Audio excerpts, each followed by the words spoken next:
आज हम लोग कक्षा 12 की केमिस्ट्री के जो महत्वपूर्ण प्रश्न हैं जो कि कई बार एग्जाम में पूछे गए हैं और ज़्यादातर एग्जाम में पूछे जाते हैं, आइए चलते हैं। तो इसमें हम देखेंगे हेनरी का नियम, कोलराउस का नियम, राउल्ट का नियम और हार्डी सुलजे का नियम। इस वीडियो में हम 4 नियम देखने वाले हैं और उनके अनुप्रयोग भी हैं। देखिए, पहला क्वेश्चन जो है कह रहा है कि हेनरी का नियम लिखिए, उसकी सीमाएं व अनुप्रयोग लिखिए। अब देखिए, हेनरी का नियम क्या होता है। हेनरी का नियम होता है कि इस नियम के अनुसार स्थिर ताप पर किसी गैस की द्रव में विलेयता गैस के दाब के समानुपाती होती है। कहने का तात्पर्य यह हुआ कि जो स्थिर ताप पर है किसी गैस के द्रव में, स्थिर ताप हो और किसी गैस के द्रव में विलेयता और गैस के दाब के समानुपाती होती है, जिसे हार्डी सुलजे का क्या कहते हैं, हेनरी का क्या कहते हैं, नियम कहते हैं। अब देखिए क्या हो जाएगा, m प्रोपोर्शनल टू किसके होगा, p के। m प्रोपोर्शनल टू किसके होगा, p के। अब प्रोपोर्शनल टू का चिन्ह हटेगा तो कांस्टेंट जुड़ेगा, तो m बराबर क्या होगा, KH इंटू क्या हो जाएगा, p। अब यम क्या होती है, घुली हुई गैस की मात्रा, और जो पी होता है वो क्या होता है, गैस का दाब, और जो के एच होता है वह क्या होता है, हेनरी नियतांक। अब देखिएगा आगे, हेनरी के नियम की सीमाएं। हेनरी के नियम की सीमाएं क्या क्या है। हेनरी के नियम की सीमाएं, पहली सीमा यह है कि तन विलयन पर लागू होता है। जो हेनरी का नियम है वह किस पर लागू होता है, तन विलयन पर लागू होता है। दूसरा है कि निम्न दाब व उच्च ताप पर कार्य करता है। जो हेनरी का नियम है वह निम्न दाब व उच्च ताप पर क्या करता है, कार्य करता है। नंबर 3 है, यह उन गैसों पर लागू होता है जो विलायक से क्रिया नहीं करते हैं। हेनरी का नियम किन गैसों पर लागू होता है, जो विलायक से क्रिया नहीं करते हैं। अब चलते हैं इनके अनुप्रयोग पर, आइए देखते हैं इनके अनुप्रयोग क्या है। अनुप्रयोग, पहला अनुप्रयोग है कि गोताखोर द्वारा। जो हेनरी का नियम का पहला अनुप्रयोग है वह क्या है, गोताखोर द्वारा। दूसरा है शीतल पेय पदार्थ, और तीसरा क्या है, फेफड़ों की क्रिया विधि। हेनरी के नियम के जो अनुप्रयोग है, तीसरा है फेफड़ों की क्रिया विधि। अब चलते हैं आगे नेक्स्ट क्वेश्चन पर। नेक्स्ट है, कह रहा है कि राउल्ट का नियम लिखिए और उसकी सीमाएं बताइए। अब देखिए, राउल्ट का नियम क्या होता है। राउल्ट का नियम होता है कि इस नियम के अनुसार किसी विलेयक में अवाष्पशील विलेय मिलाने पर किसी विलायक में अवाष्पशील विलेय मिलाने पर प्राप्त विलयन के वाष्प दाब का आपेक्षिक अवनमन विलेय के मोल प्रभाज्य के बराबर होता है। राउल्ट का नियम क्या कहलाता है, दोबारा समझने का प्रयास करिएगा। किसी विलायक में अवाष्पशील विलेय मिलाने पर प्राप्त विलयन के वाष्प दाब का आपेक्षिक अवनमन विलेय के मोल प्रभाज्य के बराबर होता है। देखिए क्या होता है, पी नाट माइनस का पी एस बटे क्या होता है, पी नाट बराबर स्मॉल एन बटे स्मॉल एन प्लस का क्या हो जाएगा, कैपिटल एन। अब देखिए, जब अगर हमसे सवाल में तनु विलयन कह देगा तो जो स्मॉल एन है और कैपिटल एन है उसकी जगह पर हम क्या रखेंगे, कैपिटल एन। फिर फार्मूला क्या बन जाएगा, देखिए पी नाट माइनस का पी एस बटे क्या हो जाएगा, पी नाट बराबर स्मॉल एन बटे क्या हो जाएगा, कैपिटल एन। अब देखिए, जब इसका न्यूमेरिकल आता है तब कैसे करते हैं, जब इसका न्यूमेरिकल आता है तब हम लोग क्या लगाते हैं, पी नाट माइनस का पी एस बटे पी नाट बराबर स्मॉल डब्लू बटे small M into capital M बटे क्या होता है, कैपिटल डब्लू। ये हम न्यूमेरिकल पोर्शन में यूज करेंगे। अब देखिए इसकी सीमाएं क्या क्या है। जो राउल्ट का नियम है इसकी सीमाएं देखिएगा।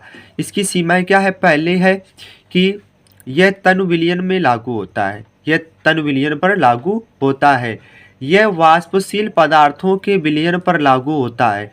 यह जो राउल्ट का नियम होता है यह वाष्पशील पदार्थों के विलयन पर लागू होता है। तीसरा देखिए, यह विद्युत अपघट्ट के विलयन पर लागू नहीं होता है। जो राउल्ट का नियम होता है यह विद्युत अपघट्ट के विलयन पर लागू नहीं होता है। चलते हैं आगे नेक्स्ट क्वेश्चन पर।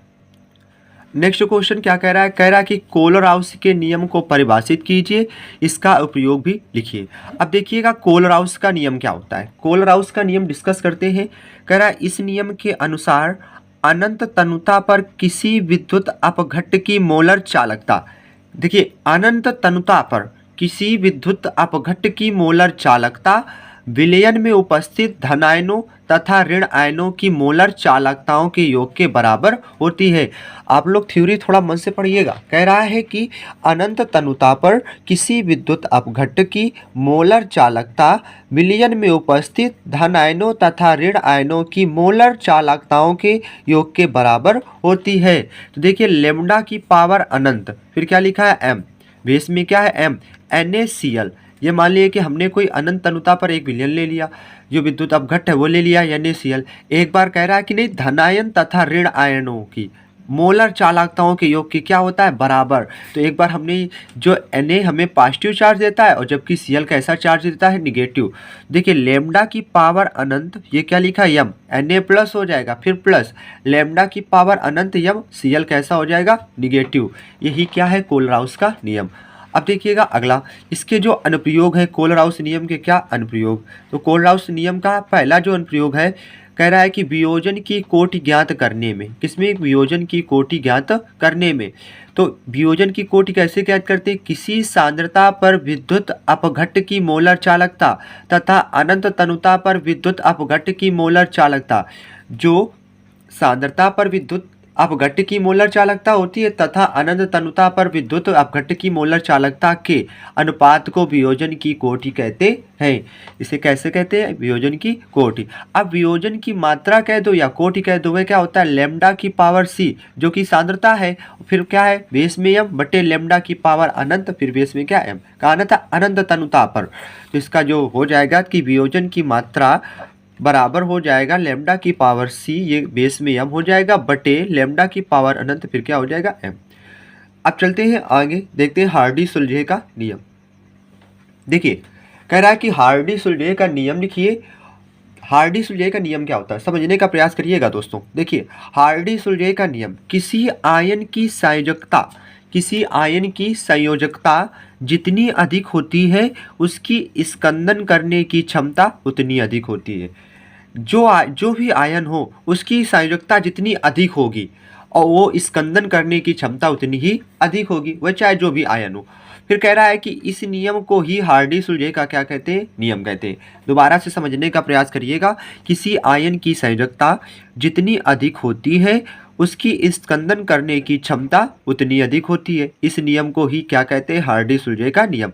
पहले देख लेते हैं धनात्मक आयन का घटता क्रम। धनात्मक आयन का घटता क्रम क्या है, कह रहा है कि Al मतलब कि एल्युमिनियम पर कैसा प्लस का 3 चार्ज होता है कि नहीं होता है। फिर ग्रेटर देन ये बेरिलियम पर कैसा होता है प्लस का 2 चार्ज होता है। फिर सोडियम पर क्या होता है प्लस का 1 चार्ज। देखिए ये घटता हुआ क्रम आ रहा है, जो धनात्मक आयन है उसका घटता हुआ क्रम।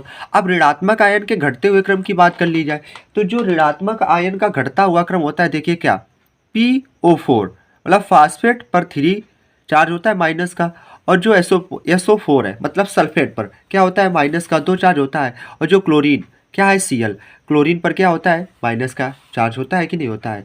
यही हमारा क्या था हार्डी-सुलज़े का नियम। उम्मीद है दोस्तों आप सभी को क्वेश्चन समझ में आए होंगे। ये आज जो हमने इस केमिस्ट्री क्लास 12 की जो है हम लोगों ने 4 क्वेश्चन डिस्कस किए हैं जो कि इम्पॉर्टेंट है, कई बार एग्जाम में पूछे गए हैं और ज़्यादातर ये पूछे जाते हैं। तो दोस्तों आप लोग इन्हें याद कर लीजिएगा और प्लस वीडियो को स्किप मत करिएगा, रोक रोक के देख लीजिएगा ताकि नियम लिखकर और याद करना